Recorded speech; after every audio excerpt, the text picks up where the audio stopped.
শাস্তি দেওয়া দরকার। যারা ধর্ষণ করছে এরা মানুষ হতে পারে না, এদেরকে প্রকাশ্যে শাস্তি বিধান করা গেলে এরা আর কখনো এই ধরনের অপকর্ম আর কেউ করা সহজ হবে না। বিশেষ করে আমাদের কালীগঞ্জে সাংবাদিক ভাইরাও অনেকে আমাকে বলেছেন যে কালীগঞ্জকে এখন মাদকের এলাকা বলা হচ্ছে। বাংলাদেশের মধ্যে এখন কালীগঞ্জে সব থেকে বেশি মাদক বিক্রি হচ্ছে এবং তরুণ সমাজ এই মাদক সেবন করে নষ্ট হয়ে যাচ্ছে। খুব কষ্ট লাগছিল। কয়েকদিন আগে একজন বাবা আমাকে হোয়াটসঅ্যাপে মেসেজ দিয়েছে এই কালীগঞ্জে, বলছে যে ভাই আপনি আমাকে বাঁচান, আমার ছেলেকে বাঁচান।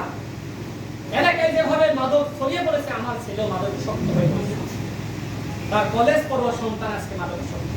সেই বাবা আক্ষেপ নিয়ে আমাকে মেসেজ পাঠিয়েছে যে এখানকার পুলিশ তারা পর্যাপ্ত ব্যবস্থা গ্রহণ করতে পারছে না। আমি ওসিকে কয়েকবার বলেছি আপনি যদি মাদকের বিরুদ্ধে ব্যবস্থা না নিতে পারেন তাহলে আপনার এখানে থাকার প্রয়োজন নাই।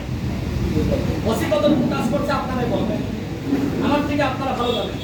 আমি এই মিডিয়া ব্রিফিং এর মাধ্যমে আজকে আমাদের ঝিনাইদহ জেলার নতুন যিনি এসপি এসেছেন এবং নতুন যিনি ডিসি এসেছেন, আমি আপনাদের প্রতি আহ্বান রাখছি আপনারা প্রত্যেক থানার ইওনো এবং ওসিকে বলে দেন যাতে করে মাদকের বিরুদ্ধে তারা জিরো টলারেন্স নীতি গ্রহণ করে।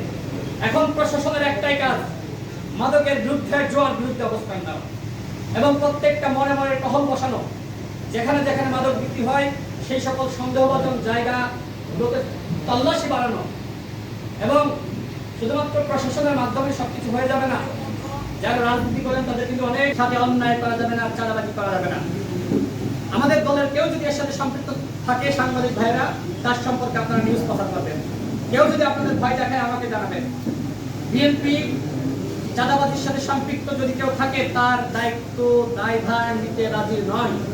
যারা অতীতে অন্যায় করেছে বিএনপি প্রত্যেকের বিরুদ্ধে ব্যবস্থা নিয়েছে। সুতরাং বিএনপির নাম ভাঙিয়ে চাঁদাবাজি করবেন এটা আমরা এলাও করতে পারছি না। এবং এক অলিয়ার রহমানের জামাই যিনি ইসলামী ব্যাংকের এজেন্ট শাখার ম্যানেজার এবং সেই শাখা থেকে প্রায় কোটি টাকার কাছাকাছি জনগণের জামানত তছরূপ হয়ে গেছে, তিনি এখন আত্মগোপনে। আমি এখানকার এমপি সাহেবকে বলতে চাই, যেহেতু আপনার জন্য ওই ব্যাংকের ম্যানেজার ভোট করেছে, তিনি একজন জামাতের কর্মী, তার বিরুদ্ধে আপনি কি ব্যবস্থা নেবেন আমরা দেখতে চাই।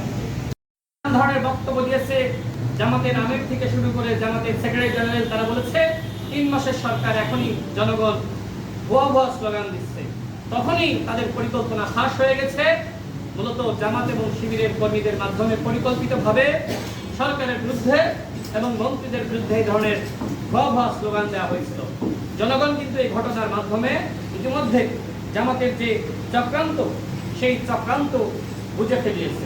তারা নিজেদেরকে অনেক বুদ্ধিমান দাবি করছে। আমরা জানতাম, আমরা মনে করতাম যে জামাত ইসলাম এবং শিবিরের লোকজন বেশি শিক্ষিত, তারা বেশি মার দিত, তাদের প্রশিক্ষণ দেওয়া হয়েছে। যে তাদের একজন এমপি আপনারা দেখেছেন ব্যারিস্টার আরমান সাহেব, তিনি একটি কবিতা পাঠ করতে গিয়ে আমাদের মাননীয় এমপি ফজলুর রহমান বীর মুক্তিযোদ্ধা, তিনি যেভাবে কবিতা সুরে সুরে জাতীয় সংসদে প্রতিবাদ করেন, ঠিক তার মতন আরেকজন যোগ্য সংসদ সাজতে গিয়ে আমরা দেখলাম যে মরুকে গরু বলা হয়েছে। মানে